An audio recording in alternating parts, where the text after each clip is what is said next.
जय मां डाट काली भक्तों। सावन के व्रत में होती है कुछ चीजों की खाना खाने की मनाही। ठीक है, तो ये खाने में आपको कतई नहीं खाना चाहिए। और फिर भी हम जाने अनजाने या फिर ज्ञात होने के बावजूद भी कि भाई हमारे यहाँ तो यही चलता आया है या तो ऐसे ही करते हैं या तो क्या जाता है, ये सोच के हम ये गलती कर लेते हैं। सावन का महीना हिंदू धर्म में बहुत पवित्र माना जाता है। ये भगवान शिव की भक्ति का महीना होता है, जिसमें लाखों लोग सोमवार और अन्य खास दिनों पर व्रत रखते हैं। इस दौरान व्रती, जितने भी व्रत करने वाले व्यक्ति हैं, पूजा पाठ के साथ सात्विक आहार ग्रहण करते हैं। लेकिन जानकारी के अभाव में कई बार कुछ ऐसी चीजें भी खा लेते हैं जो व्रत में निषेध बताई गई हैं। इससे न केवल धार्मिक नियमों का उल्लंघन होता है, बल्कि शरीर पर भी नकारात्मक असर पड़ सकता है। इस वीडियो के माध्यम से आज मैं आपको बताऊंगा उन 10 चीजों के बारे में जिनका सेवन सावन के व्रत में कतई नहीं करना चाहिए, लेकिन फिर भी ज्यादातर लोग इन गलतियों को दोहराते हैं। अब उससे पहले मैं ये समझ जानकारी आपके साथ साझा करूं, हमेशा की तरह आप लोगों से निवेदन है, अगर आप भी किसी संकट बाधा किसी परेशानी में फंसे पड़े हो, निवारण नहीं मिल रहा है, तुरंत मेरे साथ ऑनलाइन अपॉइंटमेंट बुक करें, चार्जेस पे करें और संपर्क करें। इंस्टा कॉल के माध्यम से मैं बात करूंगा, जो भी परेशानी होगी समाधान आपको दे दूंगा। अब जुड़ना कैसे? मेरी इंस्टाग्राम आईडी ऑफिशियल देवी भगवती शक्ति के नाम से, वहां मैसेज बॉक्स में जाएं, अपॉइंटमेंट लिखें और संपर्क करें। अब सावन व्रत में कौन सी चीजें नहीं खानी चाहिए और क्या चीजों का आपको ध्यान रखना है और कौन सी जो चीजें हैं व्रत में निषेध बताए गए, पूरी तरीके से प्रतिबंधित चीजें हैं, ये आपको कतई नहीं खानी चाहिए। सबसे पहले इसमें आ जाता है नमक, जिसे हम सादा नमक भी कहते हैं। सावन के व्रत में सेंधा नमक का ही उपयोग किया जाता है।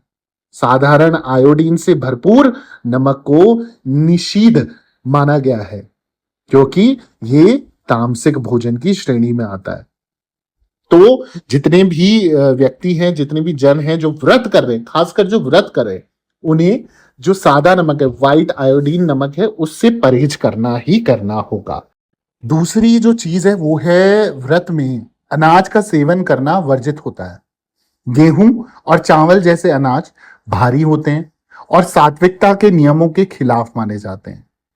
वहीं आप सभी को पता है कि लहसुन और प्याज को राजसिक और तामसिक गुणों वाला माना जाता है, जो व्रत के दौरान मन की शुद्धता को प्रभावित करते हैं।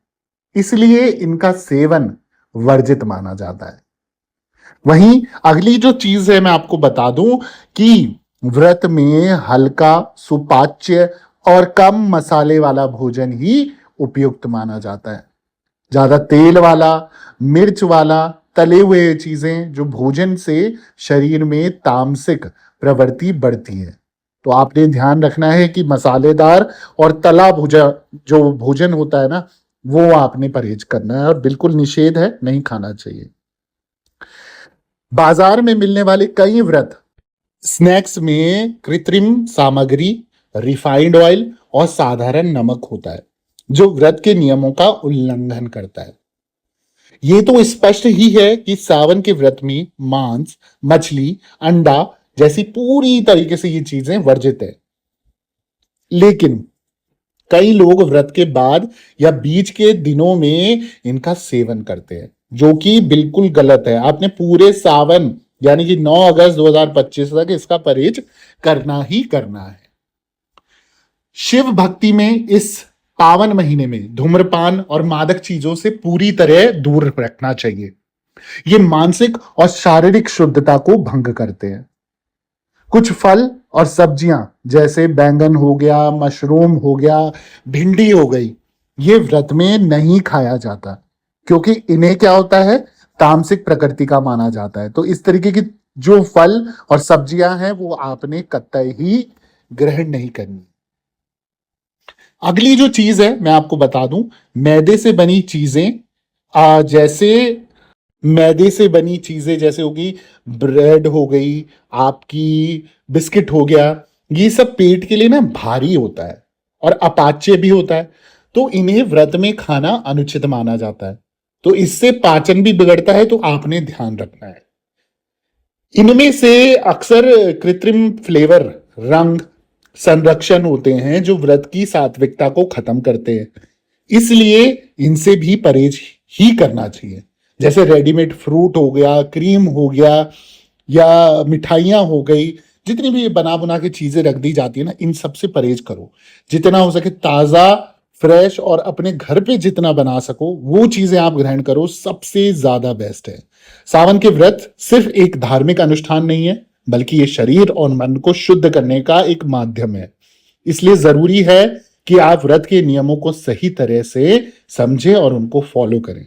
मैं आशा करता हूं ये जानकारी आपको उचित लगी होगी। अगर आप चाहते हो ऐसे और वीडियोस आपके लिए लाता रहूं और अभी तक आपने मेरे चैनल को सब्सक्राइब नहीं करा है तो प्लीज प्लीज प्लीज मेरे चैनल को सब्सक्राइब कर दें, वीडियो को लाइक कर दें, जरूरतमंद लोगों के साथ शेयर करना ना भूलें। कमेंट में हर हर महादेव, जय मां डाट काली जरूर लिखें। दरबार से बने रहें। सभी भक्तों को जय माता दी, जय मां डाट काली।